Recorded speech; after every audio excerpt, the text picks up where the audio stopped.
नमस्कार दोस्तों, चलिए जान लेते हैं उत्तर प्रदेश के सभी 75 जिलों की आज की ताजा बड़ी और महत्वपूर्ण खबरों को। लेकिन उससे पहले वीडियो को लाइक कमेंट जरूर करें और साथ ही ये भी बताएं कि आप इस वीडियो को किस शहर या किस गांव से देख रहे हैं। उत्तर प्रदेश में अगले 4-5 दिनों में मौसम का पूर्वानुमान है कि कुछ स्थानों पर गरज के साथ बारिश हो सकती है। 8 जून को गरज के साथ बारिश की संभावना है। 19 जून को बारिश के साथ साथ आंशिक रूप से बादल छाए रहेंगे। 20 और 21 जून को कुछ स्थानों पर तूफान आ सकता है और बादल छाए रहेंगे। प्रधानमंत्री किसान सम्मान निधि योजना के अंतर्गत किसानों को मिलने वाली 20वीं किस्त को लेकर एक बड़ा अपडेट सामने आया है। मीडिया रिपोर्ट्स के मुताबिक किसानों के बैंक अकाउंट में 2000 रुपए की अगली किस्त 20 जून 2025 को ट्रांसफर की जाएगी। हालांकि अभी तक आधिकारिक पुष्टि नहीं हुई है, लेकिन लाखों किसान इस तारीख का बेसब्री से इंतजार कर रहे हैं। वहीं लाभार्थियों को यह सलाह दी जाती है कि वे सुनिश्चित कर लें कि उनका ई-KYC, आधार सीडिंग और भूमि रिकॉर्ड सत्यापन पूरा हो गया है। यूपी में बिजली उपभोक्ताओं के लिए राहत भरी खबर है। योगी सरकार ने उठाया बड़ा कदम। उत्तर प्रदेश की योगी सरकार अब बिजली व्यवस्था में बड़ा सुधार करने जा रही है। सरकार का मकसद है कि हर उपभोक्ता को 24 घंटे भरोसेमंद बिजली मिले, बिलिंग में पारदर्शिता हो और समस्याओं का समय पर समाधान हो। ये सुधार खासतौर पर आम लोगों, किसानों और छोटे व्यापारियों की जिंदगी को आसान बनाने की दिशा में एक बड़ा कदम माना जा रहा है। पैन कार्ड धारकों के लिए बड़ी चेतावनी। अगर आपने अपना पुराना पैन कार्ड अपडेट नहीं कराया है तो देना पड़ेगा 10,000 रुपए का जुर्माना। यूपी में 8 BSA 15 DIOS अधिकारियों का तबादला। माध्यमिक से बेसिक शिक्षा विभाग में की गई तैनाती। उत्तर प्रदेश सरकार ने शिक्षा विभाग में बड़ा फेरबदल करते हुए माध्यमिक शिक्षा विभाग के कई अधिकारियों को बेसिक शिक्षा विभाग में स्थानांतरित कर दिया है। इनमें 8 बेसिक शिक्षा अधिकारी और 15 जिला विद्यालय निरीक्षक शामिल हैं। सरकार का उद्देश्य शिक्षा व्यवस्था को सुदृढ़ बनाना है। ये निर्णय रविवार देर रात जारी किया गया था। पैन कार्ड धारकों के लिए बड़ी चेतावनी। अगर आपने ये काम नहीं किया तो देना पड़ेगा 10,000 रुपए का जुर्माना। अगर आपका पैन कार्ड इनएक्टिव है और आप अभी भी उसका उपयोग कर रहे हैं तो 10,000 रुपए तक का जुर्माना लग सकता है। आयकर विभाग ने ऐसे मामलों पर कार्रवाई शुरू कर दी है। धारा 272B के तहत पेनल्टी का प्रावधान है। यदि आपने अब तक अपना पैन आधार से लिंक नहीं कराया तो तुरंत कराएं, नहीं तो वित्तीय और कानूनी जोखिम उठाना पड़ सकता है। युवा उद्यमी योजना के तहत फ्रेंचाइजी व्यवसाय को दिया जाएगा बढ़ावा। उत्तर प्रदेश के मुख्यमंत्री योगी आदित्यनाथ ने 24 जनवरी को योजना का शुभारंभ किया था। अभी तक 50,000 युवाओं को ऋण वितरित किया जा चुका है, जबकि बैंकों को 110 लाख आवेदन भेजे जा चुके हैं। MSME विभाग ने फ्रेंचाइजी देने की इच्छुक कंपनियों व विभिन्न प्रकार की मशीनों का निर्माण करने वाले उद्यमियों का पंजीकरण करना शुरू कर दिया है। 2 जुलाई तक उत्तर प्रदेश में लगेंगे 7 रोजगार मेले। नौकरी चाहिए तो देख लें सबकी डेट। प्राइवेट सेक्टर में अगर आप अच्छी जॉब ढूंढ रहे हैं तो आपके लिए ये महीना समाप्त होते ही नौकरी पाने के ढेरों मौके आ रहे हैं। जी हां, उत्तर प्रदेश में विभिन्न जगहों पर इस महीने 7 बड़े रोजगार मेले का आयोजन किया जा रहा है, जहां ढेरों पदों पर भर्तियां की जाएंगी। भदोही, जालौन, जौनपुर, लखनऊ, आगरा समेत अन्य जगहों पर ये जॉब मेले लगेंगे। यूपी के किसानों को मिल रहे हैं 52,500 रुपए। पहले आओ पहले पाओ लागू। उत्तर प्रदेश में खेत तालाब योजना के लिए आवेदन शुरू हो गए हैं, जिसके तहत किसानों को 50% तक की सब्सिडी मिलेगी। लघु तालाब निर्माण के लिए 52,500 रुपए का अनुदान दिया जाएगा। कृषि विभाग की वेबसाइट पर जाकर किसान आवेदन कर सकते हैं। लाभार्थियों को सूक्ष्म सिंचाई प्रणाली स्थापित करना अनिवार्य है और अनुदान का भुगतान DBT के माध्यम से किया जाएगा। पंप सेट पर भी 50% का अनुदान मिलेगा। UPI पेमेंट 50% तेज हुआ। ट्रांजैक्शन की maximum limit 15 second. Balance check करने का टाइम भी घटा। आज से UPI पेमेंट 50% फास्ट हो गई है, यानी अब आपका पेमेंट मैक्सिमम 15 सेकेंड में पूरा हो जाएगा। पहले की तरह 30 सेकेंड इंतजार करना नहीं पड़ेगा। National payment corporation of India यानी NPCI ने बीते महीने UPI से जुड़े कुछ नियमों में बदलाव किए थे, जो आज 16 जून से लागू हो गए हैं। यूपी में 504 ग्राम पंचायत घटी। अगले साल अप्रैल में चुनाव कराने की तैयारियां। यूपी में 504 ग्राम पंचायतें घट गई हैं। अब 57,695 ग्राम पंचायतों में ही चुनाव होगा। पंचायती राज ने अगले साल अप्रैल में पंचायत चुनाव कराए जाने की तैयारियां शुरू कर दी हैं।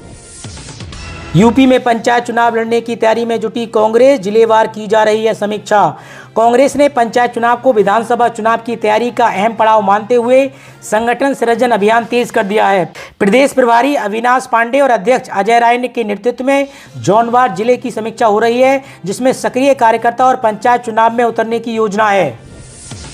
शिक्षा मित्रों के तबादले व मानदेय बढ़ाने के लिए बेसिक शिक्षा मंत्री से मिला प्रतिनिधिमंडल, रखिए मांगे। उत्तर प्रदेश के परिषदीय विद्यालयों में तैनात शिक्षा मित्रों के मूल विद्यालयों में वापसी व मानदेय बढ़ाने के लिए उत्तर प्रदेश माध्यमिक शिक्षा मित्र संघ का एक प्रतिनिधिमंडल बेसिक शिक्षा राज्य मंत्री स्वतंत्र प्रभाव संदीप सिंह से मिला। उत्तर प्रदेश के गांवों में 45 तो शहरी क्षेत्रों में 40% बढ़ सकती है बिजली की दरें, नया कनेक्शन लेना भी होगा महंगा। उत्तर प्रदेश में ग्रामीण उपभोक्ताओं की बिजली दर 45% और शहरी उपभोक्ताओं की 40% बढ़ाने की तैयारी है। इसके लिए पावर कॉरपोरेशन के नियामक आयोग में संशोधित प्रस्ताव दाखिल कर दिया है, जबकि 7 जुलाई से बिजली दर निर्धारण के लिए सुनवाई की तिथि तय की गई है। ऐसे में विद्युत उपभोक्ता परिषद ने प्रस्ताव को असंवैधानिक बताया। साथ ही नियामक आयोग ने इस प्रस्ताव को खारिज करने की मांग की है। उत्तर प्रदेश के इन 4 जिलों को जोड़ेगा Gorakhpur link express way, 7,283 crore की लागत। आज सीएम योगी आदित्यनाथ करेंगे लोकार्पण। यूपी के शिक्षा मित्र अनुदेशक और शिक्षकोत्तर कर्मियों के लिए बदली स्कूलिंग टाइम। कांग्रेस पार्टी के साथ मिलकर लड़ेगी इलेक्शन समाजवादी पार्टी। 2027 के विधानसभा चुनाव पर अखिलेश यादव का बड़ा बयान। यूपी में 2027 में होने वाले विधानसभा चुनाव को लेकर अखिलेश यादव ने कहा कि इस चुनाव को समाजवादी पार्टी और कांग्रेस पार्टी साथ मिलकर लड़ेगी। अखिलेश यादव ने ये बात समाजवादी पार्टी के अल्पसंख्यक सभा के राष्ट्रीय और प्रांतीय पदाधिकारियों की मीटिंग में कही। केंद्र सरकार द्वारा किसानों के लिए समय समय पर विभिन्न प्रकार की योजनाएं चलाई जा रही हैं। बहुत ही अच्छी योजनाएं हैं जिनके तहत किसानों को अच्छा लाभ मिल रहा है। उनमें से एक योजना है कृषि यंत्र योजना। इस योजना के तहत किसानों को कृषि यंत्र खरीदने पर सरकार द्वारा सब्सिडी प्रदान की जाती है, जिससे काफ़ी महंगे कृषि यंत्रों को भी किसान आसानी से खरीद सकते हैं। उत्तर प्रदेश में 54 जिलों में आंधी बारिश का अलर्ट। बरेली में बिजली गिरने से छत पर छेद हुआ। प्रदेश में 48 घंटे में 41 मौतें। नोएडा एयरपोर्ट से जल्द उड़ान भरेगी पहली फ्लाइट। सीएम योगी आदित्यनाथ के दौरे के बाद तेज हुआ काम। उत्तर प्रदेश के मुख्य सचिव आज नोएडा इंटरनेशनल एयरपोर्ट के निर्माण कार्यों की समीक्षा के लिए जेवर पहुंचेंगे। वे निर्माण कार्यों में लगी एजेंसियों के साथ दोपहर 12 बजे बैठक करेंगे। मुख्यमंत्री ने पहले कार्यों में देरी पर नाराजगी जताई थी। एयरपोर्ट का संचालन जल्द शुरू करने का लक्ष्य है और मुख्य सचिव के दौरे के बाद संचालन की समय सीमा तय होने की संभावना है। उत्तर प्रदेश ITI एडमिशन के लिए आवेदन की तिथि बढ़ी। अब 22 जून तक रहेगा आवेदन का मौका। उत्तर प्रदेश के 1,16,090 किसानों के परिजनों को राज्य सरकार आज 17 जून को 5-5 लाख रुपए की आर्थिक मदद देगी। मुख्यमंत्री योगी आदित्यनाथ खुद किसानों के आश्रित परिवारों के खाते में 562 करोड़ रुपए ट्रांसफर करेंगे। जनपद अंबेडकर नगर से सीएम योगी मुख्यमंत्री कृषक दुर्घटना कल्याण योजना के तहत दी जाने वाली आर्थिक मदद किसानों के परिजनों को सौंपेंगे। दरअसल कृषक दुर्घटना कल्याण योजना के अंतर्गत अगर किसी किसान की दुर्घटना में मृत्यु हो जाती है या वह दिव्यांग हो जाता है तो सरकार की ओर से 5 लाख रुपए तक की आर्थिक मदद दी जाती है। कानपुर में डीएम बनाम सीएमओ अधिकारियों की जंग में भाजपा विधायकों के बीच संग्राम शुरू हुआ। लेटर वार। कानपुर के जिलाधिकारी और मुख्य चिकित्सा अधिकारी के बीच टकराव में भारतीय जनता पार्टी के विधायकों में मतभेद उभर आए हैं। एक और जहां 3 भाजपा विधायक सीएमओ के समर्थन में खड़े हैं, वहीं बिठूर से भारतीय जनता पार्टी के विधायक अभिजीत सिंह सांगा ने सीएमओ के खिलाफ मोर्चा खोल दिया है और उनके ट्रांसफर की मांग करते हुए मुख्यमंत्री योगी आदित्यनाथ को पत्र लिखा है।